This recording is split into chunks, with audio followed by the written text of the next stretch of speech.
Welcome to the Nightly Rant. I'm Mike. And I'm Torya. This is the show where we talk about the awful things that have happened in our day, the awesome things that have happened in our day, and all the things in between. Thanks for listening, and we truly hope you enjoy.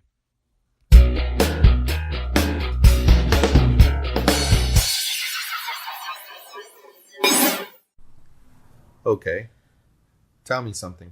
I'll tell you something.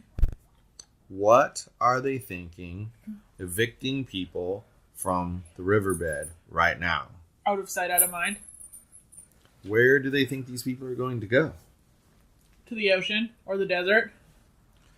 Well, that's what the obnoxious people think, but what's the county government thinking? Where do they think these people are going to go? I don't think they are thinking.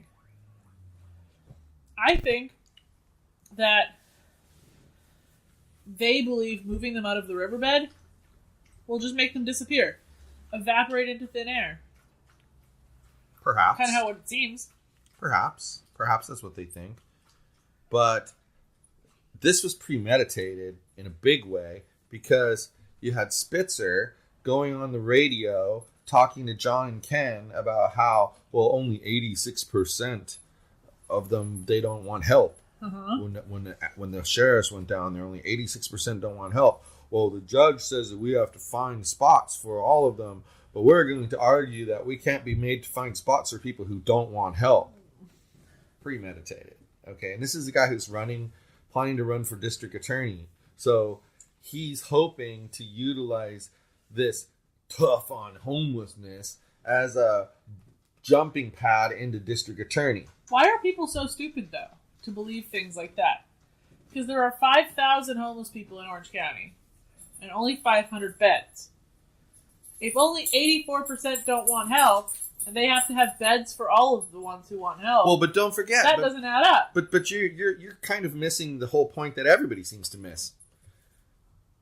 They're talking about the sheriffs who went down into the riverbed. Approximately how many people are down there in that riverbed? They say 500 to 700.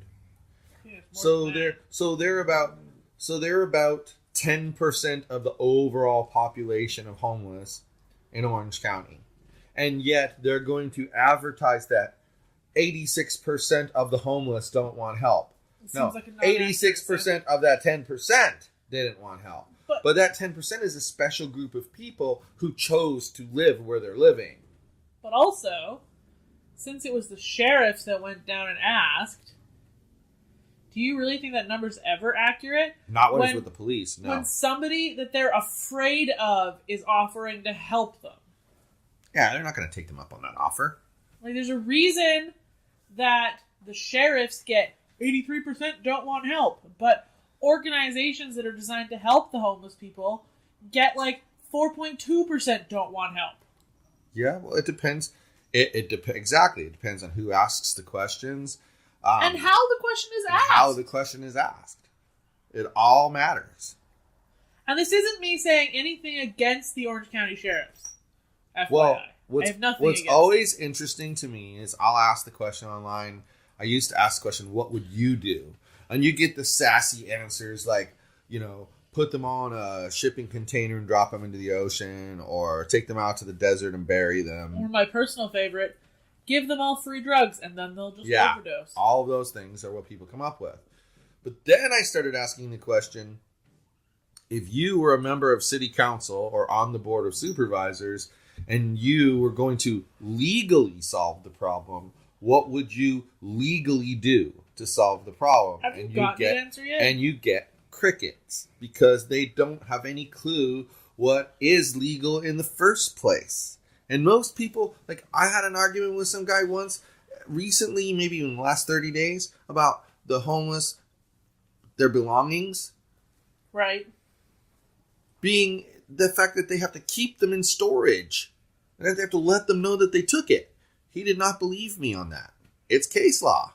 He should phone up any police department and ask them what their policy on homeless people's stuff is. Yep. It's the same thing for any abandoned property. If you accidentally leave your cell phone sitting on the bench in a park and miraculously a police officer is the first person to find it, Would you like them to just dump it in the trash, or do you want them to keep it for 90 days so that you can claim it? Right. Well, how do you think those poor homeless people feel about their stuff? They don't want somebody just throwing it away. They'd like you to keep it for 90 days so that they can at least claim it if they want it. Exactly. I don't disagree with you. I'm just saying that ignorant people go down this path of, why should we have to do that? It's just a bunch of junk. It's junk to you. It's junk to you, but it's not junk to them. There's stuff I have that's probably junk to you, and stuff you have that's probably junk to me. And people are assholes. It's I sad. can't even. It's really sad, though. And then you get, people, you go ahead and you're open and you answer questions, right? And you let people know who you are and where you're from and what you're doing, so they know I'm running. And you're open with your responses and you detail out your responses. However, you're still told, well, you haven't said anything what your solution is. You haven't said a word. Hello, maybe you should be responsible for reading the thread before you make a comment. It drives me bananas. But I respond to them. Okay, here you go. I have said it before, but here you go. And then give it to them. This homeless issue is going to be the death of me, though, because I can't even handle how disgusting some people are. Yeah. It has really given me a different perspective on society as a whole. If we were at our meetup this weekend. Did you ever advertise that? By the way? I will soon. As in after our podcast. I usually do it on Wednesdays anyway. Anyway, if we were at our meetup on Saturday and somebody started spewing let's load them all into a shipping container and dump them in the ocean, I would love to tell that person that they're a disgusting waste of oxygen and then walk away. I agree with you. Because to have that little compassion for other human beings, what is wrong with you? Yeah, no, I agree with you. And the same goes for you desert abandoners. You know how hot it gets in the desert. You know how freaking hot it gets here. There's no water and nothing for miles and miles and miles. So it's the same amount of disgusting to say that as it is to drop them in the ocean. In a way, the people saying drop them in the ocean in a container are more merciful, because those people will be dead a lot faster than the people that they drop out in the desert who are going to end up dying of exposure and no water, dehydration. Yep. I mean, that's a painful way to go. So yeah, in a way, the other people are more merciful than these people, and that's saying something when you think about how disgusting the comment is. It's just all disgusting. It really is. It's beyond gross. It really is. And then the people who think they're funny, and make little quips about, they're not. You're right. They're not all on drugs. Some of them are just drunks all the time. Ha ha ha ha ha. Like that's funny. Oh, and I would love to point out, and I say this to other people too, if what I've just said offended you, you're what's wrong with society. Right. People, remember people, personal liberty. You get to think what you want to think, and you get to say what you want to say, and you stop short we stop short of where your rights begin. So see, right now this is our podcast, and so if you don't like what you're hearing at this very moment, well, you can turn it off and never come back again, or come back for the next episode, or you can send us an email at podcast@fitnessexpose.com, fitnessexpose.com. We would love to hear from you, because we're not shy. This is how we believe about this issue, and we're not saying it to be bleeding hearts. We're not saying it because we think it's politically correct. We're saying it because based off of our experiences, and this is the thing, before I continue with my thought, go back to the last episode, Idiots, Morons, and Bears. I think it's episode 36. And listen, because we talk about this very topic, about a fear of bears, and I can say, yeah, you know what? Intellectually, I get it. A bear is scary. But can I actually say a bear is scary? No, because I've never experienced a scary bear. So, have you gone out there and actually spoken to homeless people? Have you broken bread with homeless people? Have you listened to homeless people's stories of how they became homeless? Have you gone to the homeless shelters more than just to look around like they're zoo animals, but to actually help the homeless people with a problem? Have you thought about helping them get a job? And yes, many of them have a criminal past, but that doesn't mean they're not going to change. But the problem becomes, if you don't give them a job, how can they do anything but steal? They have to have their needs met somehow financially, and they want to work. Well, if they want to work and you won't let them work, they're going to go back to stealing. If people want to work and you won't let them work, who in that situation is really the problem? Exactly, and that's where my thinking about this goes. I think that people are just frustrated and they want to like wave a magic wand and have a problem go away. But when you think about it, yes, homeless people have been around for as long as I can remember. There will always be some. Right, but that's also why they were kind of referred to as hobos. And if you remember older movies where there was a hobo, it was generally a well-educated, well-read person who just liked the freedom of not having to have a house that they had to deal with. Not what you get now. Yeah. It's different. Well, and then the bottom line about all of that is that people come up with these absolutes they keep coming up with these absolutes about someone's position on that. Like it has to be black or white. There is no gray area to people. And I think that's the part that they need to understand. You know, we were just talking about how they took a sampling of like 700 people, decided that their policeman asking the question would be a good idea, which we've discussed is stupid. I'm kind of recapping here. Right. And then they take that statistic and say, look, 86% of the homeless don't want help. Well, first of all, I'm gonna be really blunt. Spitzer didn't say that. Spitzer said that when we went down in the Riverbed, 86% of those living there didn't want help. Well, we've discussed why. That's irrelevant. Yes. But he was honest. Who's not being honest are the people in society who want to take that and twist it into what they've been doing, which is 86% of all the homeless don't want help. And one lady, rightfully so, made the comment, that seems awfully high. That number seems awfully high. I can't imagine 86% of anybody agreeing on something. That's what she said. And I mean, yeah, so 86% agreeing that they don't want help is still 86% agreeing on something. Right, that seems super far-fetched.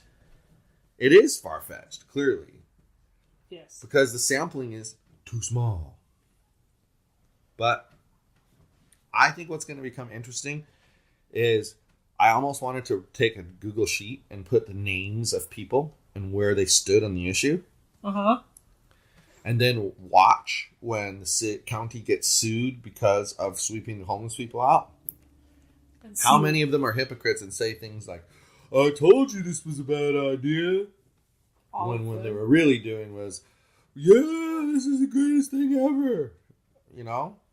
It'd be interesting to see. I bet you catch quite a few. Yeah, probably. Because I think they're a little hypocritical. Yes, I agree. So, that was kind of the fun for the day. Did I tell you I got assaulted by a dog today?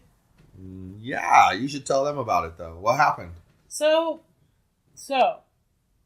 I take Yogi for a walk. Okay. Which I That's don't usually normal. do in the afternoon. But That's it's usually normal. somebody else's job. Anyway, and Usually I do it. yes. And I'm cruising through the building, and then I'm on the phone with you, and then Yogi and I are going to ride the elevator upstairs, and Yogi's all prancy. And then there's this little kid, probably about 1.5 years old, that lives right next to the elevator. And this kid, he's a little kid. I mean, but his parents are idiots. They get to be idiots because they're old enough to know better. Yeah, for sure. And they don't restrain this child at all. He's just like running around screaming. Yogi doesn't like little kids that run and scream. Doesn't like them when they run and scream at him. This kid does all of those things. Rightfully so. Okay, so Yogi's all edgy. We're standing waiting for the elevator. And then all of a sudden the elevator door opens and like this little tiny ball of anger and teeth comes barging out. He's a Yorkshire Terrier. A really but small on the one. small side. He bit Yogi. He was like tussling with Yogi's head. And then I lift Yogi up in the air because I'm like, how else do I get Yogi away from this vicious beast? And the little vicious beast like assaults my foot, and then its owner finally pulls him away. And then she laughed. Well, what happened then? And then I sassed her. I can't remember exactly what I said. And we got in the elevator, and we rode upstairs all angrily ranting in your ear. You said, I don't find it funny when a savage dog attacks my dog and bites me. That's what you said. That really was sassy, wasn't Yes. it? Very. Clearly, I was angry in this moment. Angry in this moment. I would say yes. I would say you most definitely were. That was my day. Well, you've been busy all day. Yeah, it kind of seemed like everybody came out of the woodwork and was like, work! Yeah, it kind of felt that way to me for you today, too. Yesterday and today. Because I had that interview today, so I wasn't here most of the day. I left at, 12:30-ish? You were gone for about 4 hours. Yeah. And during that 4 hours, I watched Charmed, and I worked. You were charmed and working at the same time. I got lots done.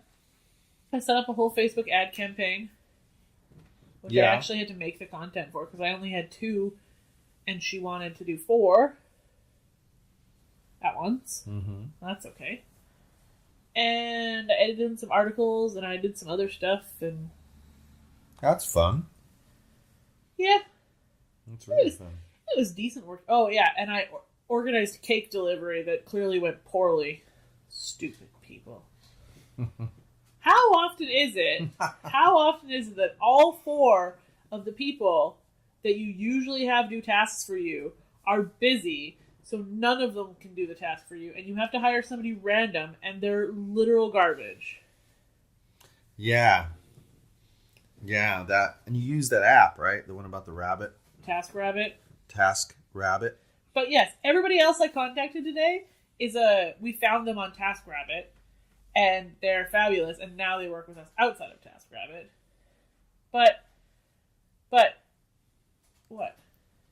TaskRabbit has horrendous fees, I would assume. Oh yeah, I don't doubt it. I guess 1 out of 5 people is allowed to be terrible. Yeah, that's honestly not a terrible percentage. At all. I mean, what is that, 80% good? And that's a very small sampling, too. 5 people, and you got 80% good. Yeah. That's... I don't know, I think it'd be... That's better than our... that's about the same as our Lyft driver percentage in Vegas. It's the same. No, we had 6 Lyft drivers. You had 6 Lyft drivers, and 5 of them were good, and 1 of them sucked. And then the first 2 we take when we come back to Orange County are just absolute trash. Yep, they were both bad too. Oh, man. So, I don't know. can't even. Rideshare might be dead here soon. Maybe that's why the rideshare companies are trying to come up with more of those, what the hell is it called? Driverless cars. Maybe that's why. Because they realize that the drivers are the problem. That's funny. You eliminate the driver, you eliminate the problem, right? Yes. So, have at her. So you remember how someone was telling us about how Airbnb is going to go out of business because the hotels are angry? Uh-huh. So, something interesting. I'm on the phone with my mom today, and she's saying that hotel owners in Calgary are like going full savage because of Airbnb, and how condo associations are disallowing it because people and they're all-night partying and constantly being different people in the area. And I was like, hold on a tickle. This is deja vu. I've heard this exact thing about a different city. Yeah. Recently. Yeah. Yeah. Well, I mean, that's kind of the problem. Yeah. The thing is, though, in Calgary, I think something like that would fly. I mean, Canadian places successfully outlawed Uber and Lyft. Pretty much, they were black market there. Well, but I'm telling you, I think... But I don't think here it would. I think that here, even, what they should be doing, if I was Airbnb, I would require a deposit that gets held in escrow. Yeah. And then, if the owner gets a complaint from the police or the neighbors, yeah, and it's shown to be valid, you lose your deposit. That would stop you from having stupid parties. At the very least. I think you're right. But I think actually that what happens with those Airbnbs is they're getting like the people from our apartment building going over there and renting the place. You know, they're that kind of people. The jerks. The kind who are going to take up the whole laundry room the entire day. Not just for like 2 hours or something. The entire day. Yeah. I know. Like Deborah says she's the jerk today because she took up 3 washing machines. But we both know damn well that as soon as the washing machine's finished, there was Deborah. She was waiting before they were done. Exactly. Yeah. There was Deborah moving her stuff over the dryer, and then those dryers, as soon as they were like 3/4 of the way done, there's Deborah. She's going to be in the laundry room because she's a reasonable person who bothers to care about what other people are thinking. Exactly. And she doesn't infringe upon other people's rights. But we're actually talking about the people who do 43 loads of laundry every week because they have 8 people living in their 2-bedroom apartment and probably have that much dirty laundry. Soon to be 9 people living in a 2-bedroom apartment. And they'll start in the morning with all 4 laundry machines full and move into the laundry room with baskets and baskets and baskets of laundry and do laundry for the whole entire day. Yeah, and God forbid you should try to squeeze in. Yeah, because they give you dirty looks, and then they start talking about how dumb you are in Spanish. Yep, pretty much. Yep. So, that's what I say. I think that's what happens. But, I mean, that's going to be a struggle for Airbnb. It's a struggle for Uber. It's a struggle for Lyft. They have to battle these legislative things. I mean, I would guarantee you that their legal costs are huge. I think hotel owners would do well to list their stuff for cheaper on Airbnb. We saw that when we were looking for rooms in Vegas. Yeah, but the MGM Grand had rooms on there. I looked here to see if any hotels were doing that, and it doesn't look like they are. That might be an exclusive to Vegas thing. But hey, they did it, and that should be done. You're not wrong about that. It's no different than, all right, remember how when we used to fly back and forth and I used to tell you use cheaptickets.com? Uh-huh. You know what cheaptickets.com does, right? Buys up blocks of tickets. They buy up blocks of tickets, but what they'll do for the airlines is they'll say, all right, you want to get rid of these tickets because no one's going to fly this time. So we'll buy, you're trying to sell it to them for $238 round trip. Uh-huh. You're going to sell it to us for $138 round trip. Because we're going to buy 50 seats. And then cheap tickets anytime anyone puts in that they're going, like, let's say that was from Los Angeles to Miami. Let's just use that as an example, okay? Then they're going, cheap tickets is going to, anytime someone's starting in Los Angeles and going to Miami, they're going to pop up an advertisement about, oh, you can get a special lightning deal on tickets if you're more flexible on the date range. Right. And then it's like, boom, they sell those tickets. Right. So then they can afford to do that. The airlines really can't afford to do that. But they also list the normal, high-frequent, high-volume flights as on their site as well. Yes. With no discount at all. Right. Exact same price as the website. Right. Exactly. And it's just, I don't know. But their model is similar to what we were talking about, you would need. Right. Of, what am I trying to say? Like, buying something at a lower price than the airline would sell it, for instance, and then selling it at cheaper than what the airline was going to sell it at, but higher than what you bought it for, and you make profit. Right. I mean, and it draws people to their website to buy the regularly priced tickets. Yeah. Because there's the option of getting a really, really good price once. Well, and like Heather and I were talking about how to split up the work and how to charge for the work and that sort of thing. And, her comment was true. The cost of bringing in a customer is pretty high. Right. Keeping the customer isn't as expensive as getting the customer. Right. And really a lot of keeping the customer isn't even a cost factor for a business. It's more about the attitude of the employee interacting with the customer. Especially for your type of business. Yeah. So, but she made a great point with that. Like what the cost of a customer, what it costs to acquire a customer. So that's why I feel like places should bend over backwards for their customers. I mean, if you're going to spend that much money to get me in there, wouldn't you want to do whatever it takes to keep me? Yes. I mean, yes, I sure would. I'm always shocked that PetSmart and Petco, while they're two completely different companies, they don't really try to compete on price on things. No. They both kind of price it the same and let you decide which one you're going to go to. So you know what I do? Oh, we need to go and get treats for the dog or the cats because we're out of it. Oh, well, you need to go to Michael's as well. Well, there happens to be a PetSmart next to the Michael's. Oh, we need to go to Taco Bell to get a snack. Oh, well, guess what? We'll go to Petco because it's right there. I go base where it's convenient. Yeah. Because the prices are the same. And I'm shocked that they don't try to battle each other on that. Such a weird market. Well, and what's interesting is sometimes PetSmart is way more expensive. Yeah. Sometimes Petco is way more expensive. Yeah. It gets weird. You just have to comparison shop.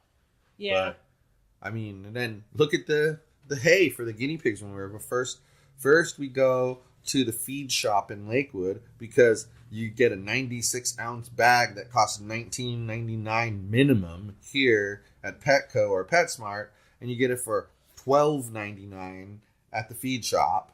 Same bag. Or you can get a 50-pound hay bale. Then they had a 50-pound hay bale. And what was it, $24? Yeah, I think so. $24 for a 50-pound hay bale. And I'm telling you, we got this plastic container from the Container Store, and we were using it before we were using it to stick the hay bag into. Well, we took that thing and filled it up when we first got the bale. That thing lasted a good 2 months. Because it's like compacted, ultra compressed hay. Yeah. Freaking pigs are in love. They get love so it. much hay now. And they love the hay. And if you think about it, 96 ounces is what? That's 7 pounds? That's no, 16 ounces. 6 pounds. So you get 6 pounds of hay for $12 or 50 pounds of hay for $24. Right, and the $12 one would be $120. Right. Because it's 10 times. Right. Like, come on now. Yeah. Easy. It's a no-brainer. That's for sure. Yep. Total no-brainer. But anyway, I don't have anything else to talk about. You got anything you want to add over there? No. You sure? I'm good. You're positive? I am ready to go to sleep. Are you? I'm not ready to go to sleep yet. Cool. Well, put another one to bed. We're heading towards 40. We're crawling towards 40. I can't believe we passed 30 and didn't even make mention of the month. This was 37. Yep. This was number 37 tonight. Hope to chat with you again on number 38. Take care, all. Hasta la bye-bye.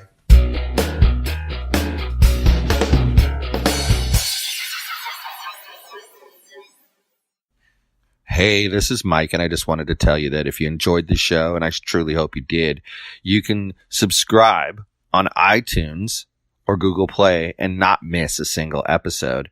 But if you happened to miss an episode and you didn't find it on Google Play or iTunes for some reason, you could go to our website, which is thenightly.rant.wordpress.com.